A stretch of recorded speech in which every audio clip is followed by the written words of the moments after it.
네, 시청자 여러분 안녕하세요. 적반하장의 유여혜입니다. 저희가 10만을 넘겼습니다. 2회편이 10만을 넘겼는데요. 지금요. 치맥인지 치즈인지 저는 알 수가 없는데 뭔가 파티를 한다고 준비를 하고 있습니다. 여기 일요서울의 회장님도 그리고 대표님도 그리고 우리 PD님도 기자님도 모두가 하나씩 장기를 보여드린다고 하는데요. 치맥 파티에 대한 공지와 그리고 무엇을 장기를 할 것인지에 대한 것은 차후 알려드리겠습니다. 치맥 파티 준비해야죠. 10만일 때 치맥 파티, 100만일 때는 무슨 파티를 할까요? 그런데요, 생각보다 100만도 금방 달성을 하게 될 것 같습니다. 저는 매일매일 요즘 하루 종일, 매일매일 하루 종일 잠을 자는 건지 깨어있는 건지 적반하장 생각만 하게 됩니다. 머릿속으로 무엇을 하면 여러분이 좋아하실까? 어떤 내용을 하면 여러분이 정말로 도움이 될까? 이런 생각들을 하면서 지내는데요. 여름이 덥지 않게 정말 머릿속은 시원하게 지내고 있습니다. 적반하장 시작합니다. 네, 오늘도 뉴스 브리핑 시간에서 여러 가지 뉴스들을 다뤄볼 건데요. 첫 번째로는 저는 이 제목을 보고 좀 마음이 짠했습니다. 우리 개는 나랑 살 때 행복했을까? 우린 보통 강아지, 즉 개팔자가 상팔자다라고 하는데요. 이 타이틀에서는 나는 개 때문에 행복했지만 정말 우리 개는 나를 위해 꼬리를 흔들어주고 나를 위해 옆에서 같이 함께 할 때 행복했을까라는 기사 제목이었습니다. 저는요. 이 제목을 보면서 무슨 생각이 들었는지 아세요? 우리 삶도 그렇다는 생각이 들었습니다. 내가 너한테 너무너무 잘해주니까 너는 행복할 거야 라고 생각하면서 어쩌면 상대에게 단 한 번도 너 나랑 사니까 행복하니?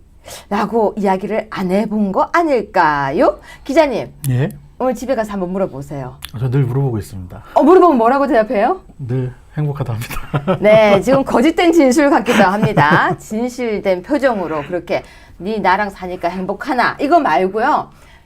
너 정말 솔직하게 말해봐. 나랑 사는 게 행복하니? 라고 물어보세요. 진실된 답을 얻을 수도 있습니다. 알겠습니다. 네, 두 번째 뉴스입니다. 이와 연결된 건데요. 요즘 그렇게 휴혼이라는 것이 유행이다라는 이야기들이 나오고 있습니다. 어느 작가분이 휴혼에 관한 책을 썼는데요. 저는 사실 휴혼에 반대입니다. 부모의 휴혼으로 인해서 아이들은 결국은 이혼이 아닌 이혼, 떨어져 살지만 부부인 이상한 관계에 놓이게 됩니다. 휴혼이라는 것을 이야기하는 것도 이기적인 현 세대를 반영하는 것이 아닌가 싶습니다.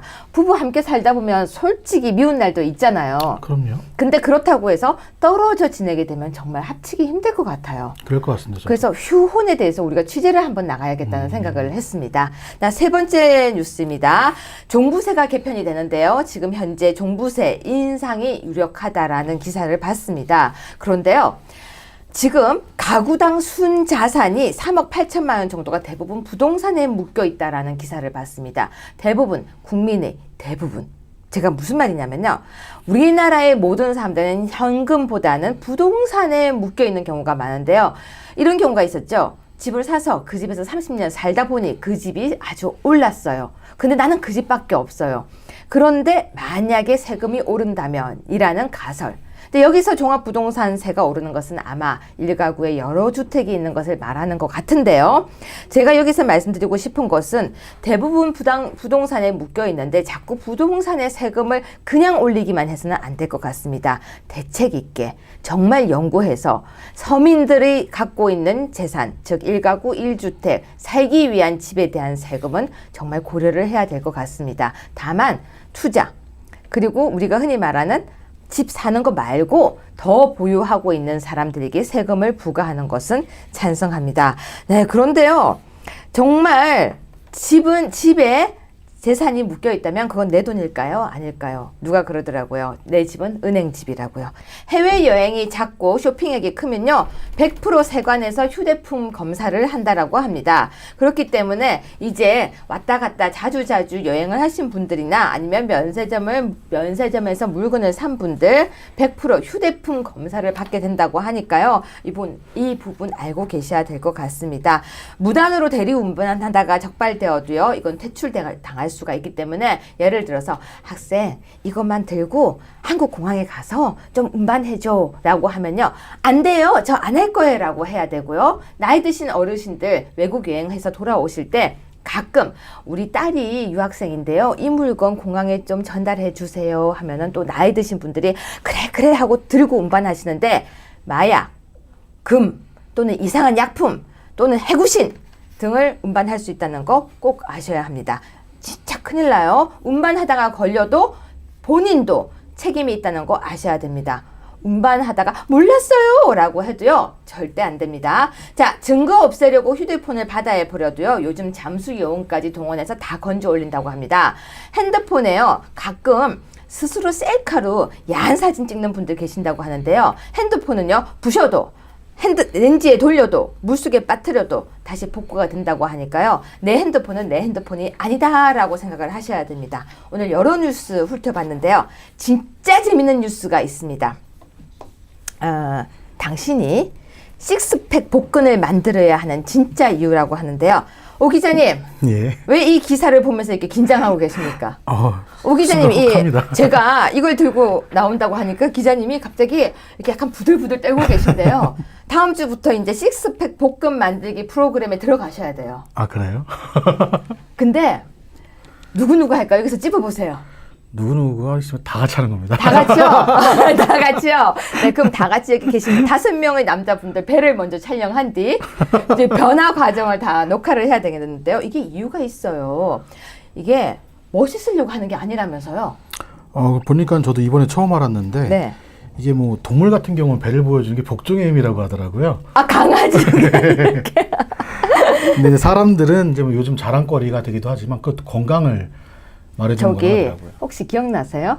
그 김성태 원내대표가 단식했던 거 기억나세요? 네. 이렇게 배 이렇게 올리던 장면 기억나세요? 살짝? 이게 살짝 왜 올렸는지 아세요? 그 복종 아니잖아요. 그 장면 꼭 자료화면 넣어주세요. 네, 계속 설명해 주세요. 지금 딱 저 MC께서는 그 복근에 어떤 의미가 있다고 보세요? 복근이 왜 관리를 해야 되는지. 저는 그냥 딱 생각할 때는 일단 바지가 자꾸 커지면 새로 바지를 사야 되니까 일정하게 이렇게 식스팩을 갖고 있으면 바지 사이즈가 일정하지 않을까요?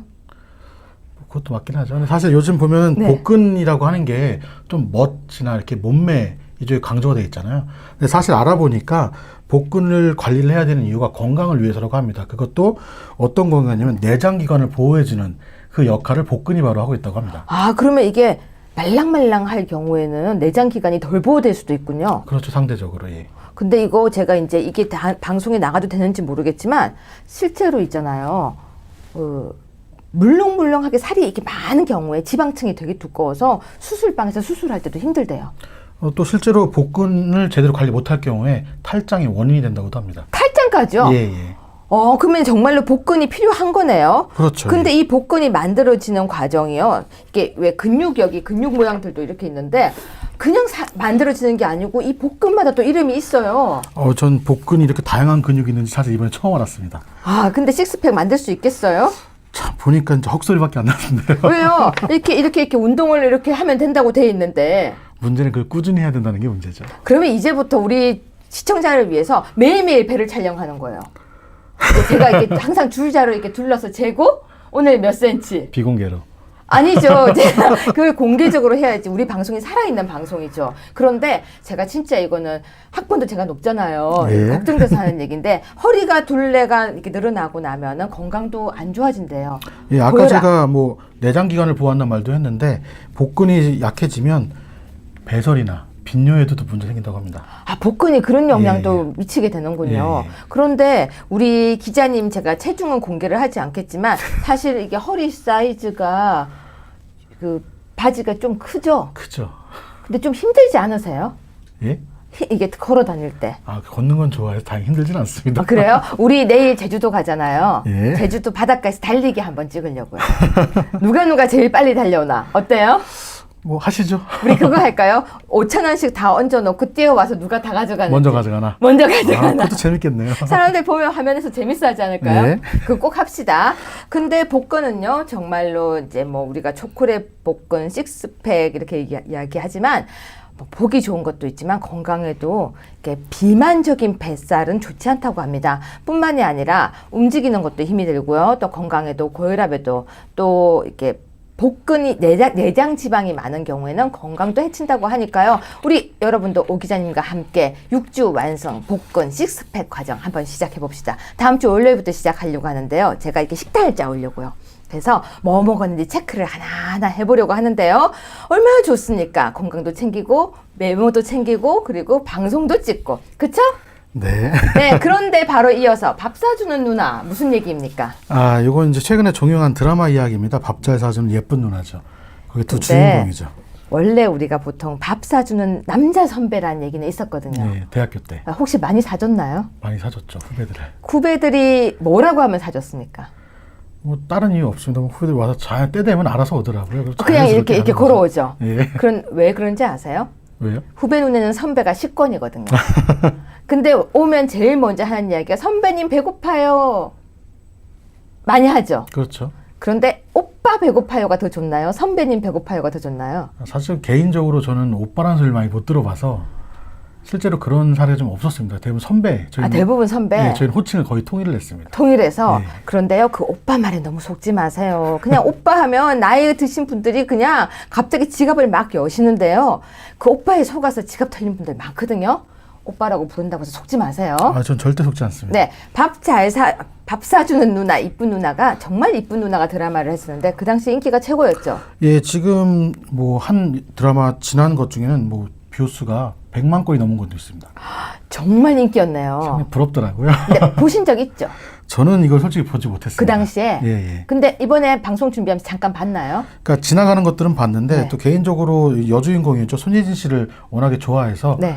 평상시에 잘 보고 있는 배우긴 합니다. 네, 저는 잠깐 돌려서 중간중간에 잠깐 본 적이 있었는데 혹시 그 보셨어요? 둘이서 이렇게 안고 키스하는 장면, 또 달려와서 끌어안는 장면, 또 정말 까르르 웃는 장면, 진짜 명장면이에요. 기사를 찾아보니까 다 그런 사진이더라고요. 네, 다 그런 사진인데 우리 이 방송에서요, 제가 재연 한번 해보려고요. 누구랑요?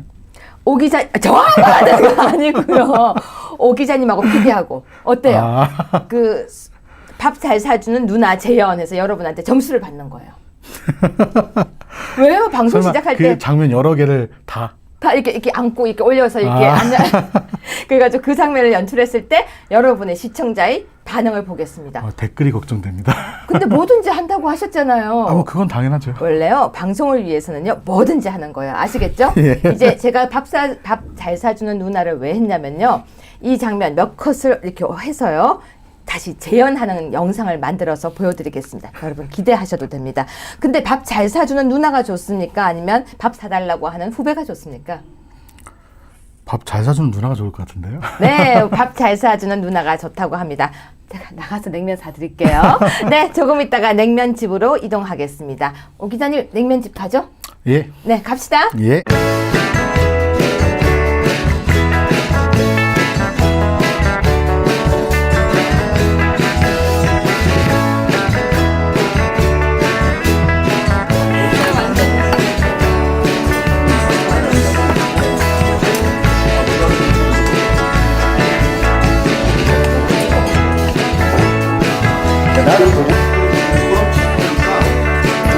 여기 지금 동안냉면에서요 냉면을 시켰고요.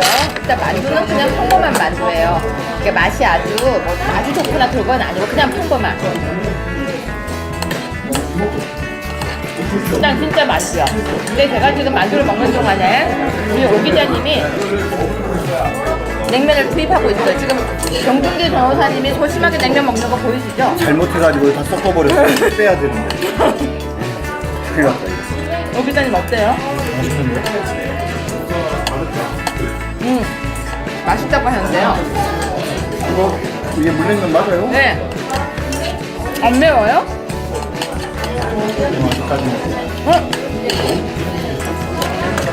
진짜 안 매워요? 매울 텐데. 오 기자님 지금 입이 마비된 것 같은데. 맛 어때요? 되게 맛있죠? 먹고 나면 좀 맵지 않을까 싶긴 한데. 맛 어때? 맛 어때? 맛 어때? 맛 어때? 진짜 맛있지? 제가 매운 걸 되게 좀 좋아하고 잘 먹는데요. 여기 거는 제가 머릿속에 땀이 나요. 진짜 머릿속에 땀이 날 정도로 매워요. 근데 오 기자님이 지금 엄청 잘 드시고 계시거든요. 전 저보다 매운 거 더 잘 먹는 사람을 처음 봤어요. 근데 진짜 매워요. 그래서 제가 지금 이게 땀 같은 게 송송송 원래 안 나요. 먹으면. 근데 사실 정 변호사님 오늘 살아있네? 얼굴이 벌개졌고 정 변호사님 말이 없죠. 이분이 원래 말 없는 분이 아닌데요. 말이 없고 이상 생각보다 땀이 덜 나네요. 생각보다 맛있습니다. 응? 생각보다 맛있습니다.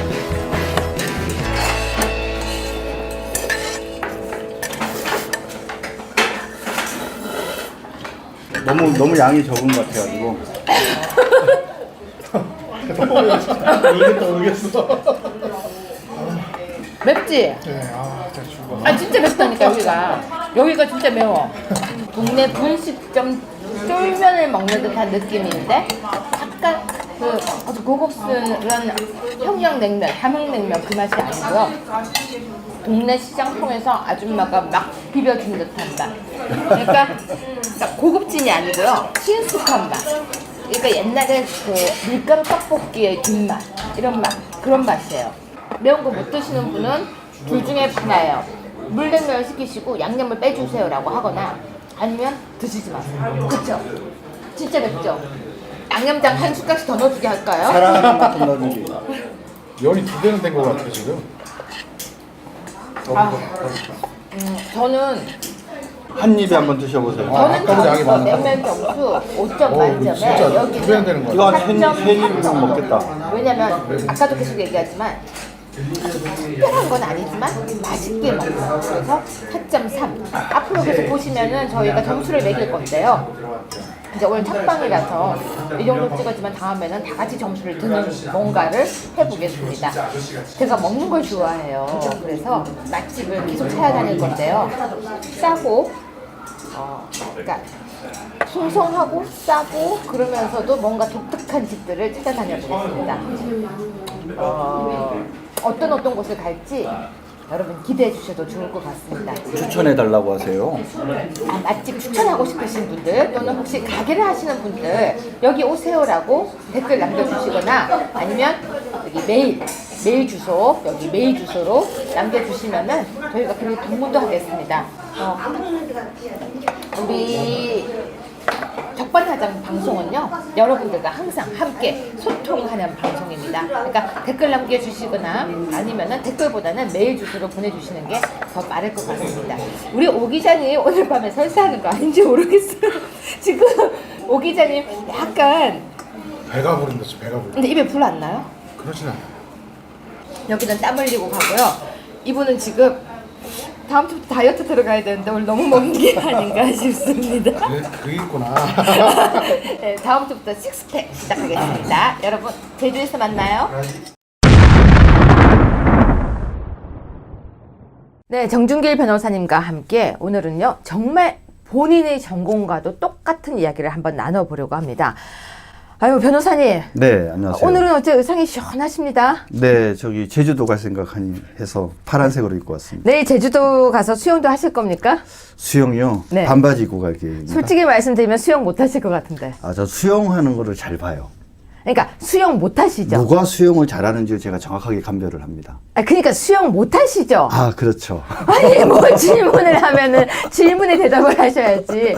변호사님 보면은 은근 그런 거 잘 못 하실 것 같아요. 네. 네, 운동 잘 못 하실 것 같아요. 어릴 때 좀 또 뭐 체험했어요. 농구 이런 거 잘했다고 얘기하려고 하죠. 축구. 남자는 축구죠. 에이, 알겠습니다. 자, 검사하셨죠? 검사 한 10년 했죠? 저는 그게 아니고 그게 뭐 건강검진 검사했냐는 얘기였는데. 그렇습니까? 예. 뭐 최근에 한 적이 없어요. 제가 놀린 거고요. 예, 지금 그냥 제가 댓글을 보니까요. 사람들이 정 변호사님이 저한테 약간 당하는 걸 좋아하시더라고요. 뭐 대한민국 천지에 지금 유채구한테 당하지 않는 사람이 있습니까? 아니 그게 아니고요. 아직도 힘이 들어가 있대요. 제가요? 예, 검사에 힘이 들어가 있대요. 네. 댓글이에요, 댓글.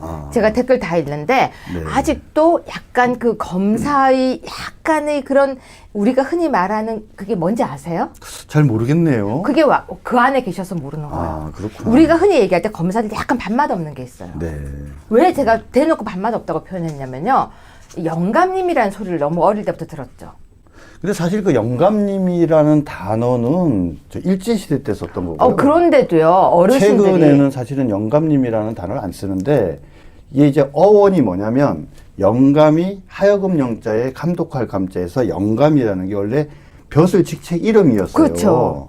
그런데 이제 이것을 영감님 그랬는데, 시간이 지나면서 나이 많으신 노인이나 어르신을 칭하는 영감이라는 개념으로 사람들이 혼동을 한 거죠. 네. 그러니까 이제 나중에 시간이 지나서는 어떻게 됐냐면, 아니 젊은 친구한테 무슨 영감이야 이렇게 돼버린 거예요. 그래서 사실 검사들의 입장에서 봤을 때는 그 영감이라는 그 표현은 좀 억울한 부분이 있는 거예요. 그렇지만 일반인들 입장에서는 약간 진짜 좀 그래요. 이렇게 그렇죠. 목에는 기부스를 이렇게 하고 있고 사람을 쳐다볼 때는 약간 이렇게 깔고 보고 그러면서 말을 할 때도 그만해 하고 딱딱 자르고 네.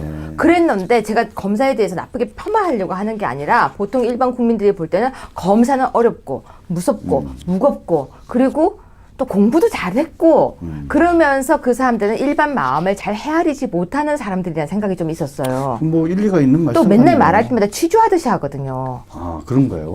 그럼요. 예스야, 노야. 정확하게 말해. 항상 하시는 말씀이거든요. 그러니까 그게 사람들한테는 약간 부담스럽게 느껴질 때가 있는데 우리가 제가 이렇게 얘기하는 게 공격하는 게 아니고요. 일반 사람들이 볼 때는 검사는 어려워요. 네. 그래서 이번에 검경 수사권에 대한 이야기가 나오니까 사람들이 반응이 어떤 게 있냐면요. 검사들 너무 휘둘렀어. 이 말이 자꾸 나오는 거예요. 그런 얘기들이 좀 있어 왔죠. 네. 네, 그래서 자 억울하신 것도 있겠지만 이 내용 정말 조정안이 무엇이며 이게 어떤 부분이 걱정이 되며 냉정하고 공정하게 가운데 입장에서 해주십시오. 근데 뭐 이제 저야 검사를 그만둔 지 벌써 또 한 10년이 넘었고. 근데도 사람들이 아직도 그게 보인대요. 근데 뭐 좀 그 얘기는 사실 본류는 아닌데 또 거꾸로 편견도 있는 것 같아요. 억울하시죠? 그러니까 무슨 일이 있으면 이제 검사 출신이라고 하면 검사 출신이니까라고 또 사실은 그쵸? 편견도 있는데. 근데 사실은요 정준길 변호사님이 되게 장난기가 많으시고 되게 여리신 분이시고요. 이렇게 옆에서 우쭈쭈쭈쭈 하면은 갑자기 그 눈물도 흘릴지도 몰라요. 그렇죠? 네. 설명해 주십시오. 뭐 본질적인 얘기로 돌아가서 네. 지금 뭐 사실 지금 검찰에서 입장에서 봤을 때는 검경 수사권 조정 문제가 오늘 내일 문제가 아니에요. 그러니까 많은 중간중간에 여러 차례에 걸친 사실은 검경 수사권 조정 얘기도 있었고 그 다음에 검찰의 힘을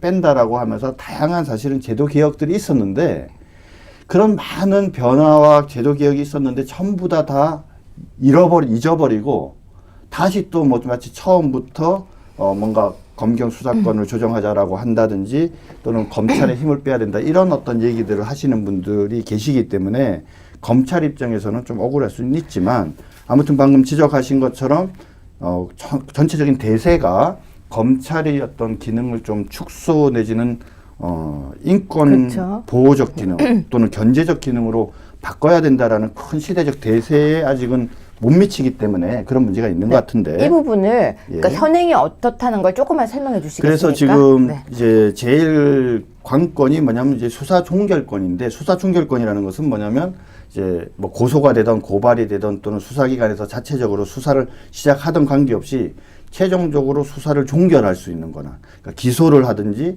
혐의 없음 처분을 하든지 이런 사건을 종결할 수 있는 권한인데 과거에는 검찰만 가졌었어요.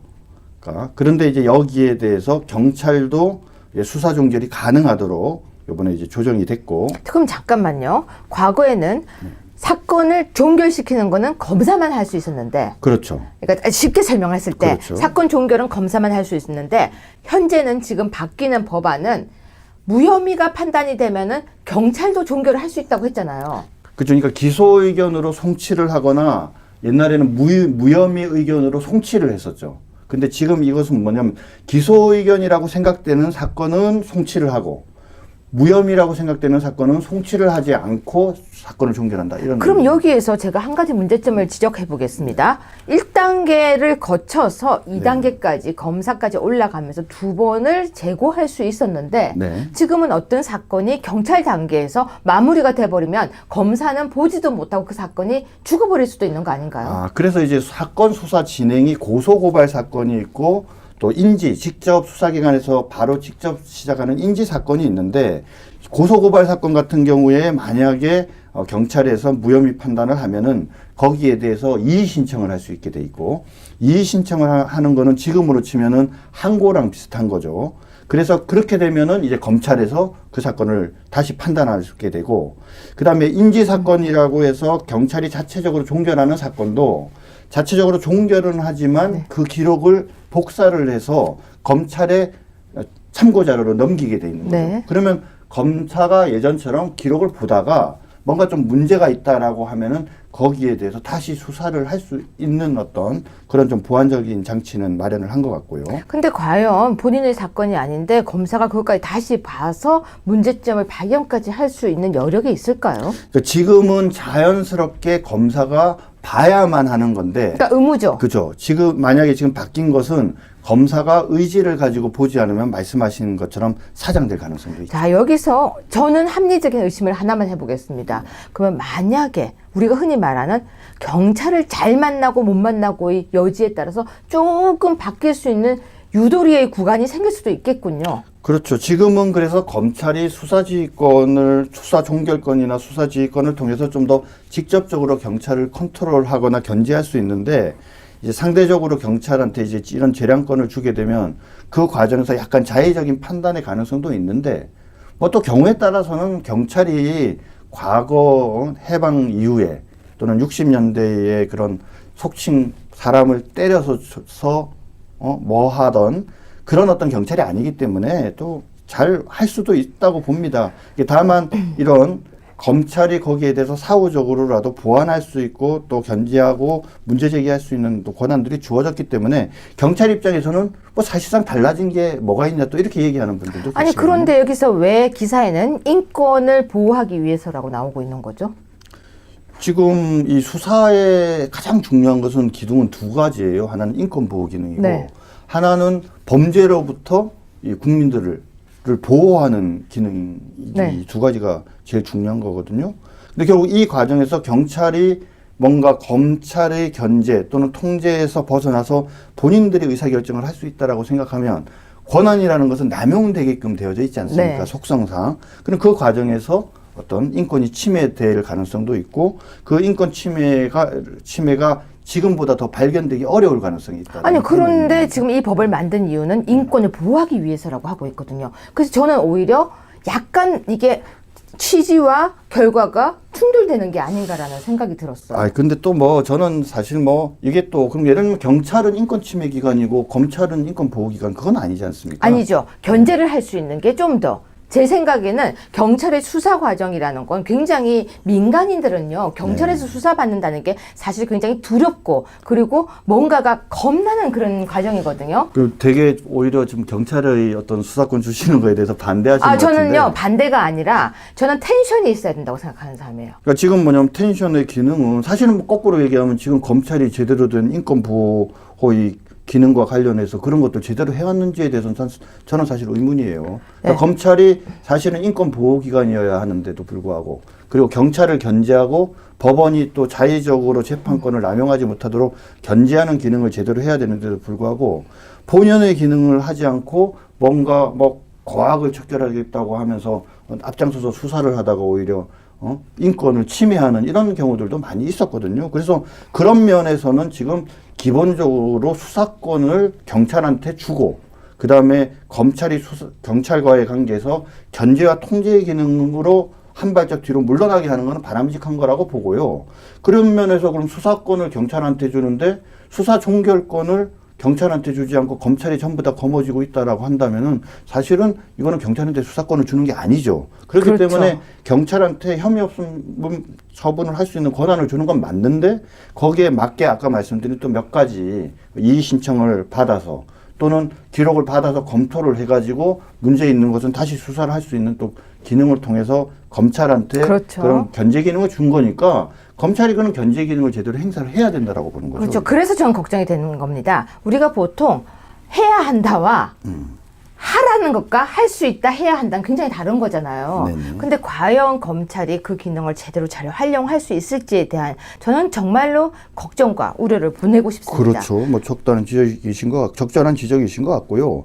그다음에 이제 사실은 검찰의 경찰에 대한 수사지휘권을 어떻게 할 건가 이게 참 중요한 문제거든요. 그 중요한 거죠. 예, 저는 원칙적으로 경찰의 수사지휘권은 계속 유지돼야 한다라고 저는 생각을 하는데 요번에 지금 조정된 의견에 따르면은 경찰이 수사를 해서 사건을 송치하기 전까지 송치 여부를 결정하기 전까지는 검찰이 수사지휘를 못하도록 지금 그렇게 했거든요. 근데 이 부분은 경찰의 어떤 수사 재량권을 보장하는 측면에서는 되게 바람직한데 또 거꾸로 경찰이 수사 과정에서 더군다나 수사 종결권까지 가진 경찰이 이런 지휘 자체를 원천적으로 배제하게 하는 것이 과연 적절한지 여부에 대해서는 저는 아마 국회 논의 과정에서 상당히 좀 논의가 있을 것 같고 지금 세 번째 이제 제일 중요한 관건이 이제 영장 청구권 문제입니다. 네. 그래서 지금 현재는 검찰만 보유하고 있는데 경찰에서는 사실은 제일 수건 사업이 이거예요. 경찰도 영장을 청구할 수 있는 권한을 달라라는 건데 그 실제로 과거에 대한민국이 수립된 초기에는 경찰도 영장 신청권이 인정이 됐었어요. 그런데 이것이 나중에 1960년대 말에 헌법에 영장은 검사만이 청구하게 하도록 하는 규정이 들어갔거든요. 근데 왜 들어갔는지 궁금하지 않으십니까? 궁금합니다. 그렇죠? 그 이유가 뭐냐면 경찰이 영장 신청권을 지나치게 이제 남용을 해가지고 경찰에서 구속했는데 검찰에서 무혐의로 석방한 사건들이 너무너무 많았던 거예요.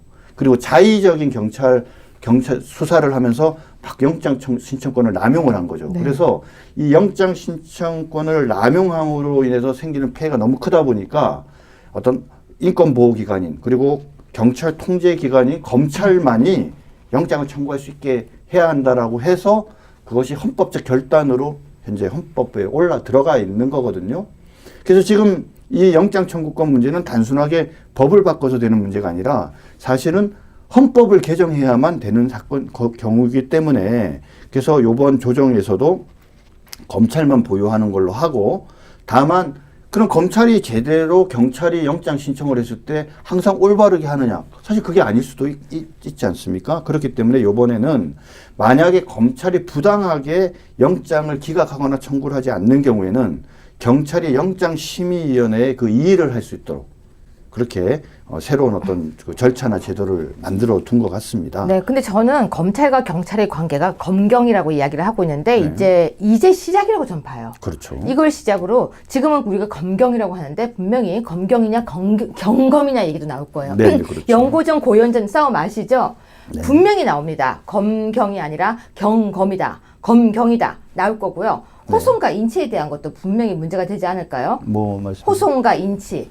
경찰 호송, 검찰 호송. 그러니까 이제 최근에 요 앞 단계에서 이제 경찰한테 원래 수사는 수사 개시권, 수사 진행권, 수사 종결권 이렇게 세 가지가 네. 있는데 그 당시에 이제 원래는 검찰에만 사실은 수사 지휘권이 있고 수사 개시 권한이나 이런 부분들을 보조적으로 경찰한테 인정을 하다가 지난번 개정안에서는 이제 그 수사 개시권이나 진행권을 인정을 했어요. 그러다 보니까 이제 여러 가지 문제가 생겼죠. 뭐 호송의 문제라든지 영장을 청구했는데 그 사람을 과연 누가 그 기간 동안 보호하고 있어야 되는지 그리고 만약에 검찰에 고소한 사건을 경찰에 내려보낼 수 있는 것인지 그렇죠. 정말 이런 여러 가지 문제들이 생겼는데 사실 그런 것들은 바람직하지 않은 거죠. 왜냐하면은 이 검경 수사권 조정의 문제는 검찰이나 경찰한테 무슨 권한을 행사하기 위한 떡고물을 누구한테 주느냐의 문제가 아니라 제대로 된 어떤 사법 기능을 행사하기 위해서 그래서 국민의 인권을 제대로 지키고 또 억울하게 범죄를 당한 사람들을 보호해주고 그 사람들을 구조해주기 위해서 수사권을 어떻게 재배치하는 것이 옳은가 바람직한가라는 관점에서 가는 거잖아요. 근데 이거를 검찰이나 경찰이 뭔가 자기의 어떤 밥그릇이라고 생각을 하면서 어떤 권한 다툼의 모습으로 비춰지는 것은 바람직하지 않고 근데 사실 지금 이런 검경 수사권 논의의 원칙에 관한 말씀을 드렸지만 제일 중요한 거는 국민의 인권을 보호하고 그 다음에 또 범죄 피해를 당한 국민들을 구제하는 그리고 범죄를 척결해내는 이런 역할을 어떻게 잘할 건가라는 문제인데 지금 논의가 되게 지금 어떤 문제가 있냐면 이런 거예요. 자, 검찰이 너무 비대해. 검찰이 너무 힘이 세. 그러니까 검찰이 힘을 빼야 돼. 요 얘기만 계속 그렇죠. 한다는 거죠. 그러면 어떻게 되냐면 검찰이 가진 힘을 그럼 줄 데가 어디 있습니까? 세 가지가 있어요. 하나는 법원에 줘. 영장실시심사 같은 거죠. 법원에 줘버려. 그 다음에 수사권 경찰이 줘버려. 그 다음에 검찰이 수사권을 공비처 같은 것을 만들어서 또 다른 기관에도 수사권을 줘야 돼. 이런 식으로 검찰이 가지는 권한을 빼는 방법만 생각을 하는데 그럼 제가 질문 하나 할게요. 자, 검찰이 잘했다고 말씀드리는 게 아니라 자, 검찰의 수사권을 만약에 경찰에 줘요. 그러면 경찰이라는 것은 벌써 숫자가 몇 명이니까 조직이 되게 크잖아요. 치안을 유지하고 여러 가지 기능을 하거든. 정보도 하고 다양한 기능을 하는데 그 경찰 가운데 사법 기능은 한 10% 내지 15%에 불과하단 말입니다. 근데 거기에다가 사법 기능까지 수사권까지 들어간 경찰이 얼마나 비대해지고 무서워질 텐데 그럼 거기에 대해서는 어떻게 견제를 할 거냐. 그러니까 경찰이 비대화를 막기 위해서 사실은 사법경찰과 행정경찰을 분리해내는 방법.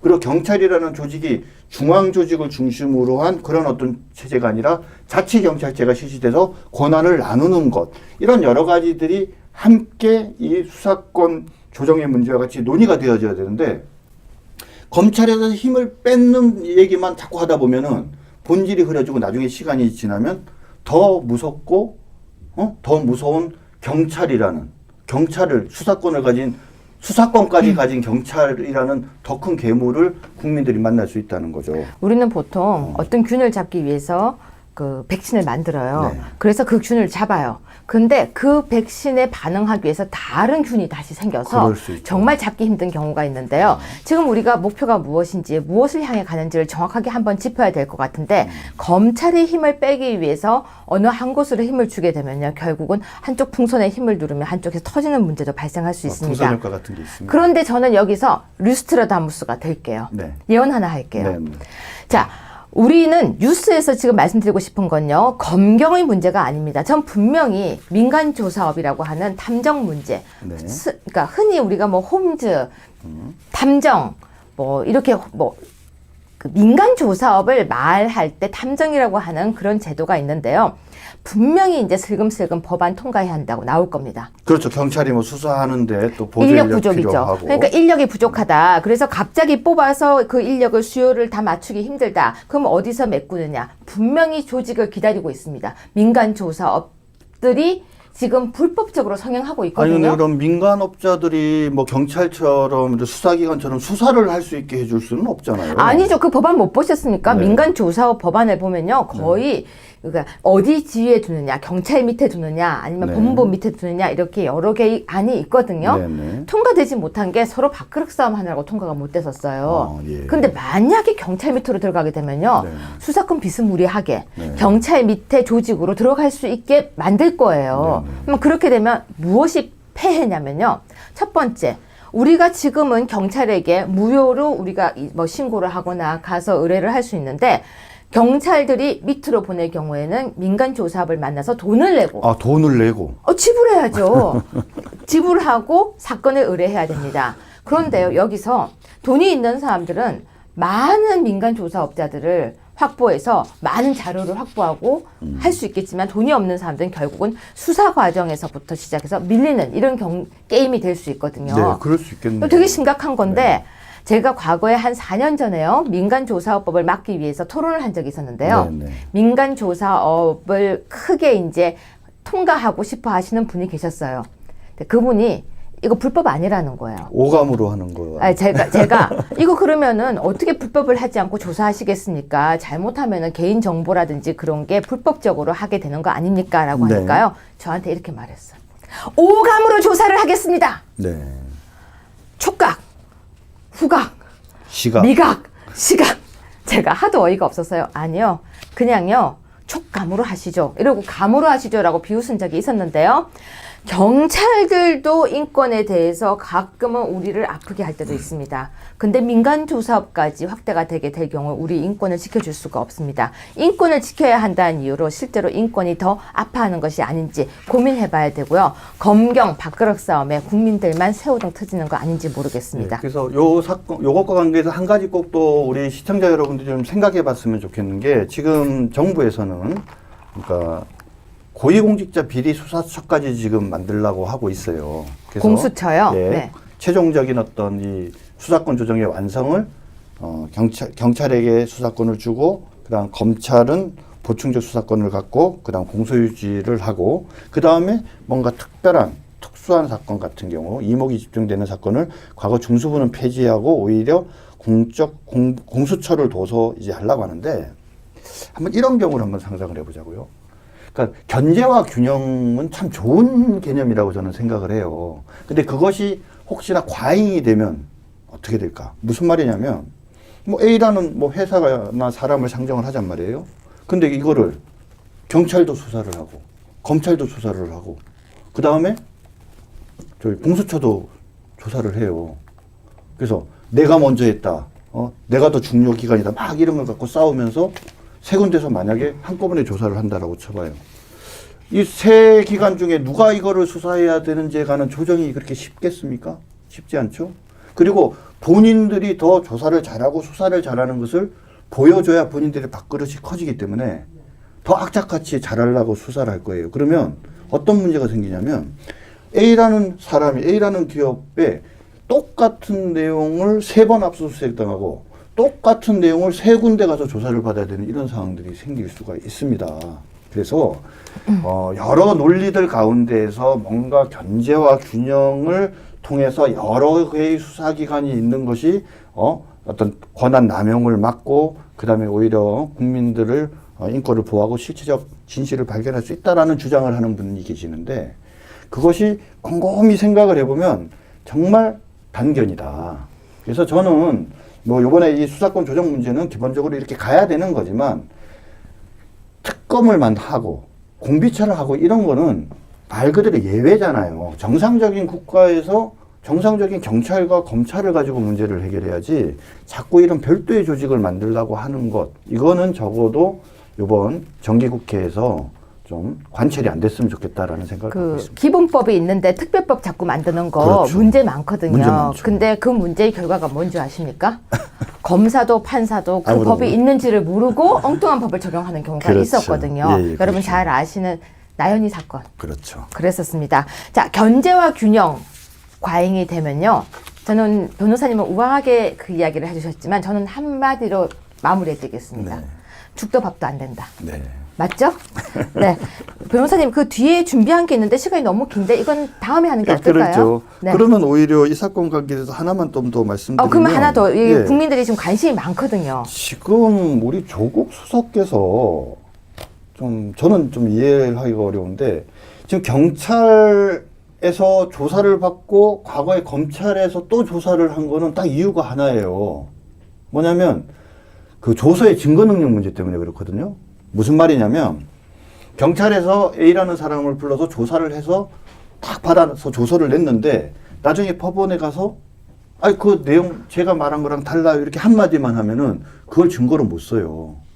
그런데 검사한테 가서 조사를 받은 검사 피의자 신문 조서 같은 경우에는 검사한테 받고 본인이 서명 날인했다는 사실만 확인이 되면 그럼 그거를 나 이런 말 한 적 없어요라고 얘기해도 증거로 쓸 수 있거든요. 저기 조국 수석이 뭐라고 이야기하는지 안내를 먼저 잠깐 해주시고. 그러니까 그래서 그런데 조국에서 이게 무슨 말이냐면 근데 이걸 그래서 2번 조사받게 하니까 번거롭다 이렇게 얘기하는데 그 이유가 뭐냐면 공소유지를 담당하는 검사는 그러니까 한 번 더 조사를 받을 수밖에 없는 거죠. 이것 때문에.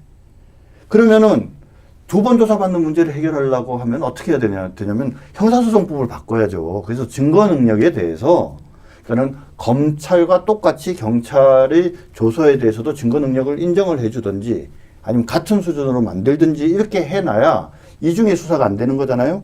근데 조국 수석은 이 문제에 대해서 뭐라고 얘기를 했냐면 아니 그거는 형사소송법상 증거 능력의 문제이기 때문에 검경 수사권 중립과는 관계가 없다라고 이야기를 했어요.